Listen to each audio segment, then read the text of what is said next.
Coming up on Mountain News this morning, on his first day in office, Governor Beshear followed through with a campaign promise that has already seen backlash. And despite temperatures dropping 20-plus degrees throughout the day, hundreds of band members and local leaders from Eastern Kentucky were in the inaugural parade. Plus, a woman and her son found a man with his 3-year-old daughter hiding in their cellar early Tuesday morning, and the man would end up behind bars. Dedicated to Eastern and Southern Kentucky, this is WYMT Mountain News This Morning.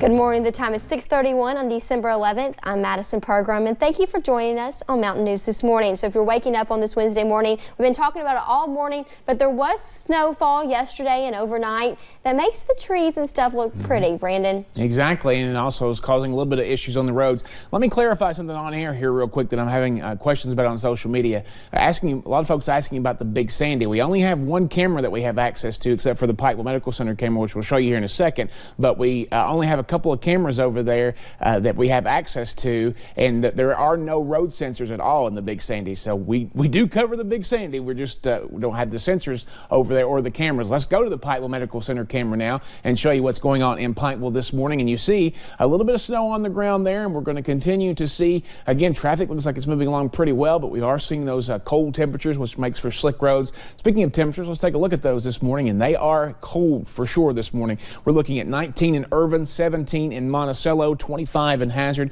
23 Pikeville, 23 Logan, 23 in Jonesville, and 22 up toward Ashland. When you factor in the wind chill, it feels like 23 in Pikeville. It's not too bad over there, but it feels like 5 in Monticello this morning, and the teens over in Wise up toward Moorhead and Ashland as well. Your day planner takes us in to the upper 30s later today, so above freezing, but it's going to take a little while to get there, probably at least lunchtime before we get above freezing today, even with the sunshine. Rest of the forecast on the way here in just a few minutes. Madison?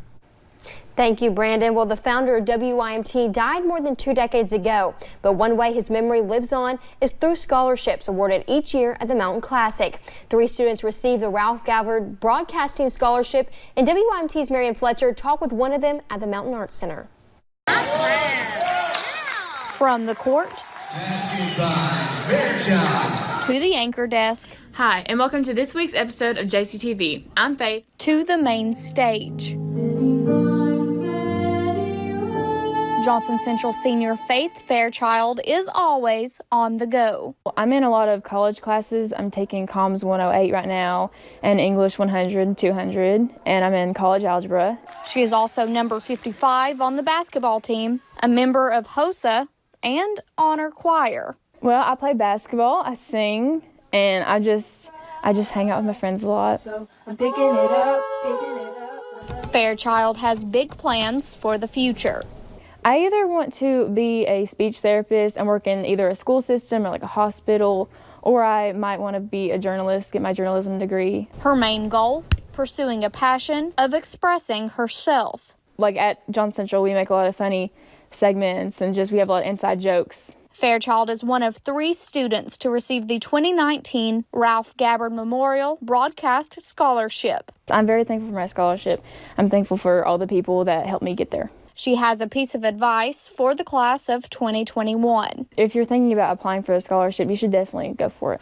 Keeping her eyes on the future. In Johnson County, Marianne Fletcher, WYMT Mountain News. Well, later this week, you will hear from the 2 other scholarship winners, and we'll have those later on this week. And one store in Prestonsburg is full of school spirit for the spirit of former schools. The Mountain Muse has launched a line of shirts that are the talk of the town. The shirts are part of a project dedicated to celebrating schools around the area that were closed in consolidation moves. Heather Owens, the owner of Mountain Muse, says the idea came to her after seeing nostalgic comments on Facebook from people who wish they had more memorabilia from these schools. All these schools that no longer exist, they have their alumni pages, and occasionally somebody posts one of their old t-shirts and be like, man, I wish I could find one in my size. While shoppers say the new shirts are a cool idea, store owner Heather Owens says she is mostly excited that the designs come from the original shirts, preserving even more history. Floyd County school designs are available, but Salyersville and Pike County schools are already on Owens' radar. And despite temperatures dropping 20+ degrees throughout the day, hundreds of band members and local leaders from Eastern Kentucky were in the inaugural parade. WYMT's Connor James gives us a look at what that march looked like. A cold morning in Frankfort kicked off with an inaugural parade. As Governor Andy Beshear began his first day as the 63rd governor of Kentucky. Many, like Mary Jane Abbott, took up room along the route. Collected the ski suits. We all have ski suits on, level layers. And then we found a place parked by the library and trucked it on over here by 8. She was joined by her grandkid, 12-year-old Isaiah, who bundled up. My toes are cold. As the bands, politicians, and many others marched on through. We wanted to go to see the new governor and all that stuff. Paintsville native Christine Caruso and her classmates braved the weather for hours to watch. I can't tolerate cold. I can't. Once I get cold, I stay cold. There was a decent turnout for the mountains in Frankfort yesterday as Governor Andy Beshear wrapped up his first day as governor of our Commonwealth. And on his first day in office, Governor Beshear followed through with a campaign promise to reorganize the State Board of Education. Governor Beshear announced the 11 new members of the board. He says the additions are focused on making Kentucky schools better. The executive order by the governor said the old members had, quote, conflicting relationships and a lack of experience. But the current board members are now suing the new governor, and they filed a complaint stating that the Kentucky state law protects members of the Board of Education. They can only be removed with cause, quote, cause, and they argue Governor Beshear's cause was not justified, saying in part, quote, no member of the Board of Education has been questioned about any conflicting relationships. You can read that full expert on the governor's executive order on our website at WYMT.com.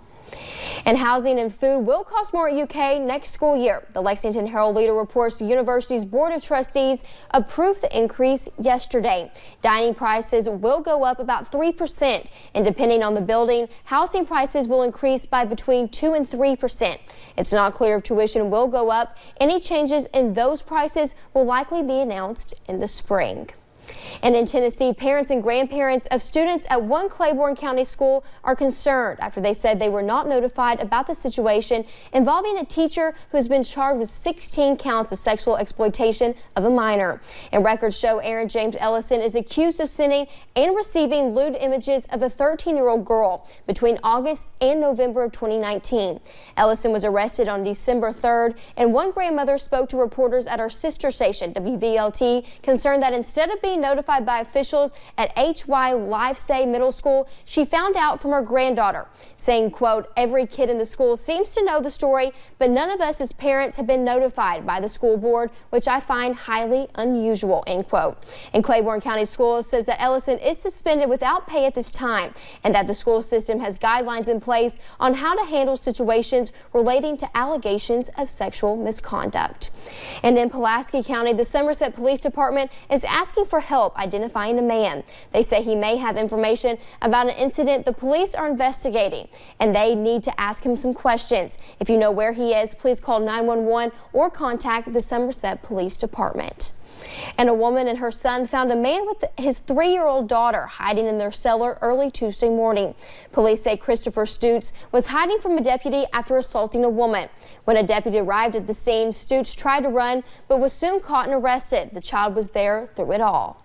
I know after the arrest, he had placed him in his car and he'd ripped the door panel off of his cruiser. That was some charges that came to him later. Christopher Stutes is now behind bars at the Knox County Jail, and the child and domestic violence victim were both taken to the hospital and are expected to be okay.